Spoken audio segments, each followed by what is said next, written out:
Hi viewers, welcome to mister awake channel. நான்கோல் இன்னைக்கு வீடியோவில் ராஜபுத்திரன்கிற ஒரு தமிழ் படத்தோட ரிவ்யூ தான் பார்க்க போகிறோம். அதுக்கு முன்னாடி சேனல் சப்ஸ்கிரைப் பண்ணலையா? கீழே உள்ள இருக்குல்ல சப்ஸ்கிரைப் பண்ண பண்ணுங்கள், கூட பெல் பட்டன் பண்ணுங்கள். அப்போ தான் நான் போகிற வீடியோ வரணுன்னு நோட்டிஃபிகேஷனாக வரும். அப்போ தான் இந்த வீடியோ மிஸ் பண்ணால் பார்க்கலாம். நீங்கள் ராஜபுத்திரன் இந்த படத்தை மகாகந்தன் இயக்கியிருக்காரு. இந்த படம் பார்க்குறதுக்கு 2 காரணம் இருக்குது. முதல் காரணம் என்னன்னாக்கா, இந்த படத்தில் பிரபு நடிச்சிருக்காரு. பிரபு ஆக்டிங்னாலே ஒரு நல்ல கதையில் ஆக்ட் பண்ணுவார், நல்ல ரோலில் ஆக்ட் பண்ணுவார். அதனால் இந்த படம் பார்க்குறதுக்கு எனக்கு ஆர்வத்தை தூண்டுனது. 2வது பார்த்தீங்கன்னா வெற்றி வந்து சமீப காலமாக ஒரு பிளாக் பாஸ்டர் கொடுக்கலனாலும் ஒரு நல்ல கதையை சூஸ் பண்ணி ஆக்ட் பண்ணிட்டு வராரு. அதனால் இந்த படம் பார்க்குறதுக்கு எனக்கு ஆர்வத்தை தூண்டுனது.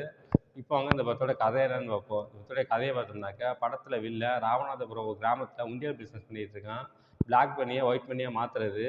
அந்த ராமநாதபுரம் வில்லேஜில் நிறைய பேர் ஃபாரினில் வேலை பார்க்குறாங்க.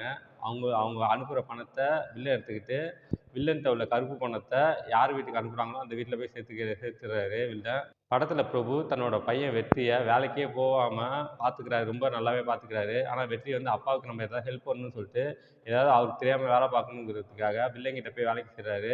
அந்த வேலையில் ஒரு நாள் மிகப்பெரிய பிரச்சனையில் மாட்டிக்கிறாரு. அதுலேருந்து வெளில வந்தாரா இல்லையா, அது என்ன பிரச்சனை, இதுக்கப்புறம் அந்த சுவாரஸ்யமான விஷயங்கள் தான் படத்தோட மொத்த கதையே.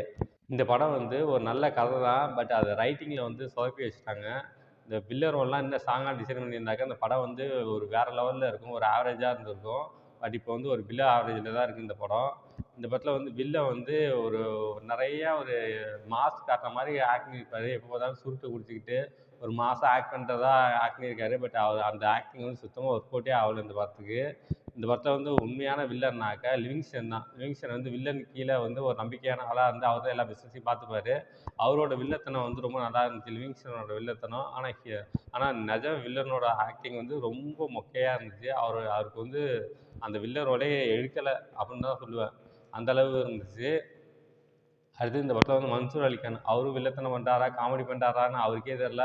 என்ன பண்ணுறாரு, எதுக்காக படத்தில் வச்சாங்கன்னே தெரில மன்சூர் அலிகானை. அவரோட கதை ஒரு மாதிரி போயிட்டுருக்கு. அடுத்து பார்த்தீங்கன்னாக்கா, இந்த படத்தில் வந்து இமான் அண்ணாச்சி எதுக்கு படத்தில் இருக்காருன்னே தெரில. பிரபுவுக்கு வந்து ஒரு ஃப்ரெண்டாக இருப்பார். அவரோட ஆக்டிங்லாம் குறை சொல்ல வரும்ல, அவருக்கு படத்துக்குள்ள தேவையே கிடையாது. தேவையில்லாமல் ஆக்ட் பண்ணி வச்சுருக்காங்க இமான் அண்ணாச்சியை. அடுத்து இந்த படத்தில் வந்து நிறைய பேர் காமெடி பண்ணுறாங்க. பிரபு காமெடி பண்ணுறாரு, வெற்றி காமெடி பண்ணுறாரு, வெற்றியோட ஃப்ரெண்டு காமெடி பண்ணுறாரு, ஹீரோயின் காமெடி பண்ணுறாங்க. பட் எங்கேயுமே சிரிப்பு வரல. எப்பயாச்சும் ஏதாவது ஒரு இடத்துல சிரிப்பு வருது தவிர மற்றபடி எந்த ஒரு காமெடியும் ஒர்க் அவுட் ஆகலை அந்த படத்தில்.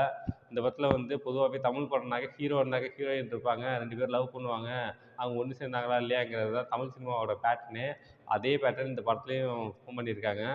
படத்தோட ஆரம்பத்தில் ஹீரோயினுக்கு உள்ள லவ் பொசிஷன்ஸ்லாம் எனக்கு ரொம்ப பிடிச்சிருந்துச்சு, பார்க்கறதுக்கு ரொம்ப நல்லா இருந்துச்சு. இந்த படத்தில் வந்து சாங்ஸ்லாம் வந்து மிகப்பெரிய ஹிட்டெல்லாம் இல்லை, ஒரு கேட்குறதுக்கு பிலோ ஆவரேஜாக தான் இருக்குது. மியூசிக்கெல்லாம் ஒன்றும் குறை சொல்லலை. இந்த படத்தில் வந்து கதை ஒரு நல்ல கதை தான், பட் அதை எடுக்க தெரியாமல் எடுத்து வச்சுருக்காங்க. அது பார்க்கறதுக்கு கடுப்பாக தான் இருந்துச்சு. இந்த படத்தில் வந்து பிரபு வந்து ரொம்ப நல்லாவே ஆக்ட் பண்ணியிருந்தார். அவர் ஒரு லெஜண்ட் ஆக்டரு. அவரோட ரோல் வந்து ரொம்ப நல்ல ரோல். வெற்றிக்கு அப்பாவை ஆக்ட் பண்ணியிருப்பார். படம் ஆரம்பத்துலேருந்து எண்டு வரைக்கும் அவரோட ஆக்டிங் பின்னிட்டாருன்னு சொல்லலாம். அவரோட ரோல் ரொம்ப நல்ல ரோல். இந்த படத்தில் ஒரு உறுதியான ஒரு விஷயம்னாக்கா பிரபுவோட ரோல் தான். அடுத்து வெற்றி அவருக்கு முடிஞ்ச அளவுக்கு அவர் என்னால் பண்ண முடியுமோ எல்லாத்தையும் பண்ணிட்டாரு. அவரோட ஆக்டிங் ரொம்ப நல்லா இருந்துச்சு. அவரோட ரோல் ரொம்ப நல்லாவே இருந்துச்சு. கிளைமேக்ஸ் நான் எதிர்பார்க்கல, அதை நான் ரிவீல் பண்ண விரும்பல. நீங்கள் படத்தை பார்த்து தெரிஞ்சுக்கங்க. கிளைமேக்ஸில் மிகப்பெரிய ஒரு ட்விஸ்ட் இருக்குது, நானே எதிர்பார்க்கல. அடுத்து பார்த்தீங்கன்னா ஹீரோயின் வந்து அவங்களோட ஆக்டிங் ரொம்ப நல்லாவே இருந்துச்சு. கொடுக்கப்பட்ட ரோல் ரீசெண்டாக பண்ணிட்டாங்க. அவங்களோட ஆக்டிங் ரொம்ப நல்லா இருந்துச்சு. மொத்தத்தில் இந்த படம் பார்க்கலாமா வேணாமா அப்படின்னாக்க, இந்த படம் வந்து ஒரு பிலோ ஆவரேஜ் தாங்க. First half slow, second half slow. மொத்தத்தில் இந்த படம் எப்படி இருக்குன்னா, இது ஒரு பிலோ ஆவரேஜ் படம். இந்த படத்துக்கு என்னோட மார்க் 5க்கு 2 தருவேன். இந்த படத்தில் எந்த விதமான அடல் கண்டென்ட்டும் இல்லை, ஃபேமிலியோட என்ஜாய் பண்ணலாம். ஓகே, இதோட வீடியோ முடிச்சுக்கிறேன். வீடியோ பிடிச்சா லைக் பண்ணுங்கள், கமெண்ட் பண்ணுங்கள், ஃப்ரெண்ட்ஸுக்கு ஷேர் பண்ணுங்கள். இன்னும் சேனல் சப்ஸ்கிரைப் பண்ணலையா? கீழே உள்ள இருக்குல்ல சப்ஸ்கிரைப் பண்ணுங்கள், கூடவே பெல் பட்டன் கிளிக் பண்ணுங்கள். அப்போ தான் நான் போகிற வீடியோ வரணுன்னு நோட்டிஃபிகேஷனாக வரும். அப்போ தான் இந்த வீடியோ மிஸ் பண்ணால் பார்க்கலாம். நீங்கள் கீழே டிஸ்கிரிப்ஷனில் சோஷியல் மீடியா லிங்க்ஸ் தான் வந்திருக்கேன். லைக் பண்ணுங்கள், கமெண்ட் பண்ணுங்கள், ஃபாலோ பண்ணுங்கள். தேங்க்ஸ் ஃபார் வாட்சிங்.